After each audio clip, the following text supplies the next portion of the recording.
قرآن کا ایک حکم ہے کہ اگر باپ کا انتقال ہوتا ہے جی تو بیٹے اور بیٹیوں کا حق ہے وراثت کے اندر. جی قرآن کا ایک عمومی حکم ہے. نبی اکرم علیہ السلام کو باغ فدق ملا تھا غزوہ خیبر کے موقع پر.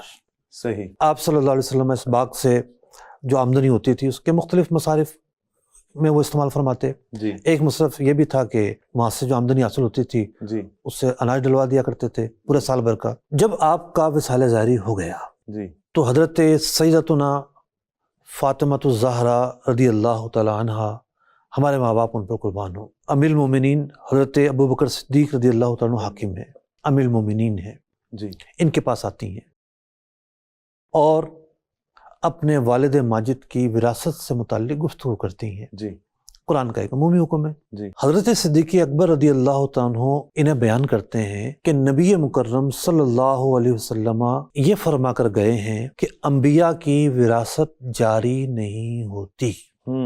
یعنی اپنے متعلق استثناء بیان کر کر گئے ہیں. جی وہ استثناء اگرچہ قرآن پاک میں نہیں ہے لیکن نبی مکرم صلی اللہ علیہ وسلم جو کہ جن پر وحی نازل ہوتی ہے اور جب آپ جو فرماتے ہیں وہ حق فرماتے ہیں، جی اور آپ صلی اللہ علیہ وسلم نے استثناء بیان کر دیا. جی ایسا نہیں ہے کہ صرف حضرت صدیق اکبر رضی اللہ تعالیٰ عنہ ہی اس بات کے مدعی ہوں، کوئی اور صحابی ہو ہی نہ جو اس بات کی تائید کرتا ہو.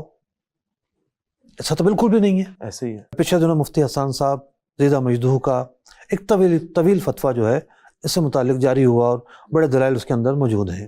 جب حضرت فاطمۃ الزہرا رضی اللہ تعالیٰ عنہ حضرت صدیق اکبر رضی اللہ تعالیٰ عنہ کی اس بات کو سنتی ہیں، واپس آ جاتی ہیں اور اس موضوع پر کبھی اظہار رائے نہیں فرماتی.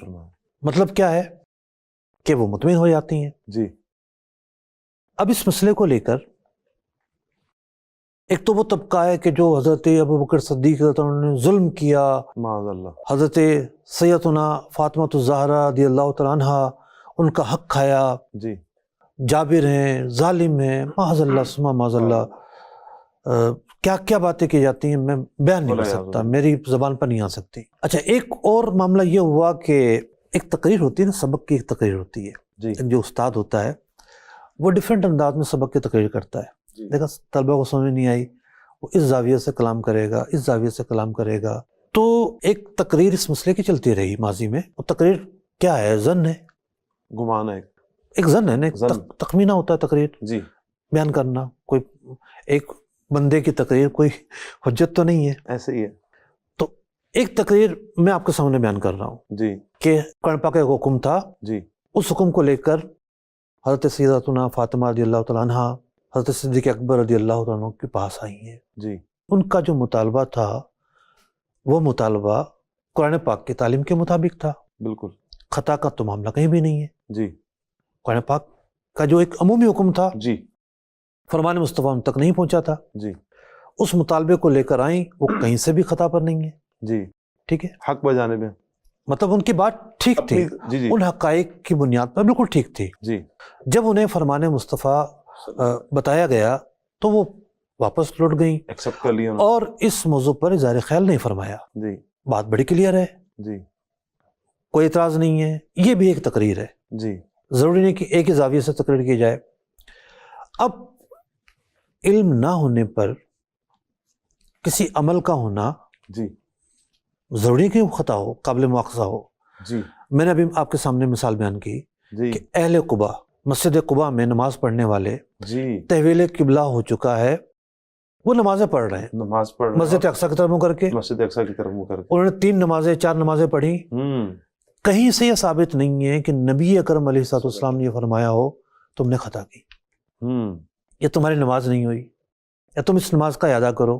نزول وحی کا جو زمانہ ہے جی وہاں روز مبالغتاً کہہ رہا ہوں جی اس طرح کے معاملات ہوتے تھے. ایک حکم ہوتا تھا، لوگ عمل کر رہے ہوتے تھے، جی دوسرا حکم آ جاتا تھا. حضور علیہ الصلوۃ والسلام نے سوال پوچھنے پر پابندی لگائی. کثرت سوال کی مذمت کا بھی ایک محدود پس منظر ہے کہ نزول وحی کا زمانہ ہے، یا نہ ایسا سوال کر لو جس کے ذریعے ایک حکم نازل ہو جائے، وہ حکم مسلمانوں کے لیے سخت ہو، شاک کا باعث بنے، دشواری ہو جائے. بنی اسرائیل نے جیسے سوالات کی اور جی ہاں، پھنستے چلے گئے. وہ گائے کا واقعہ ہے بڑا طویل، تو نزول وحی کا جو زمانہ تھا، نزول قرآن کا جو زمانہ تھا، وہ زمانہ تو کبھی نہیں آ سکتا، وہ حالات و واقعات تو کبھی نہیں آ سکتے۔ نہیں ایسا۔ ہمیں بات کو سمجھنے کے لیے اس زمانے کو سمجھنا ہوگا، اس دور میں کیا ہو رہا تھا۔ مطلب ایک حکم آتا، قرآن پاک کی کتنی آیات ہیں جی کہ جن کا حکم جو ہے وہ منسوخ ہوا، بالکل بہت سارے آیات ہیں، جی اب کسی تک وہ بات نہیں پہنچی، ٹھیک ہے، تو اسے تو گناہ گار کسی نے قرار نہیں دیا، خطا بار کسی نے قرار نہیں دیا۔ صحیح۔ تو نزول قرآن کا جو زمانہ ہے اس کو سمجھنا ضروری ہے۔ نزول قرآن ہو چکا، پھر تو احکام وہی کے وہ وہی ہیں جو بیان کر دیے گئے تھے۔ تو نزول قرآن کے موقع پر ایسے واقعات کا ہونا جی یا ایسے واقعات کے ناعلمی ہونا ممکن ہے۔ ایسے واقعات ہوتے رہیں، کوئی اس کا انکار نہیں کرتا، جی کوئی بھی انکار نہیں کرتا۔ بالکل۔ بعض اوقات جو ہے نا وہ ضد، انا، اپنا موقف یا بیک گراؤنڈ پہ کچھ اور موقف ہوتے ہیں۔ اللہ تعالیٰ نے جو شرف عطا فرمایا ہے اپنے محبوب صلی اللہ علیہ وسلم کے بعد حضرت صدیق اکبر رضی اللہ تعالیٰ عنہ کو، جو آپ کا مقام ہے، مرتبہ ہے، آپ یار غار بھی ہیں، یار مزار بھی ہیں، نبی اکرم علیہ السلام سے شداری بھی ہے، آپ کے مقرب ہیں، آپ کے سچے عاشق ہیں، تو بعض اوقات حملہ یہاں کرنا ہوتا ہے، اور پھر اس بات کو بنیاد بنا کے، اس بات کو بنیاد بنا کے، اس خلا میں اپنی بات ڈال کے، اس واقعے کو اپنی تقریر کر کے، اپنی تمید بیان کر کے، اپنا پس منظر بیان کر کے مفادات حاصل کیے جاتے ہیں۔ رمضان المبارک 1445 ہجری میں مفتی علی اصغر عطاری صاحب نے پروگرام نور ہدایت کیے۔ اس میں حجت حدیث پر 2 قسطیں نشر ہوئیں، قسط نمبر 6 اور 7۔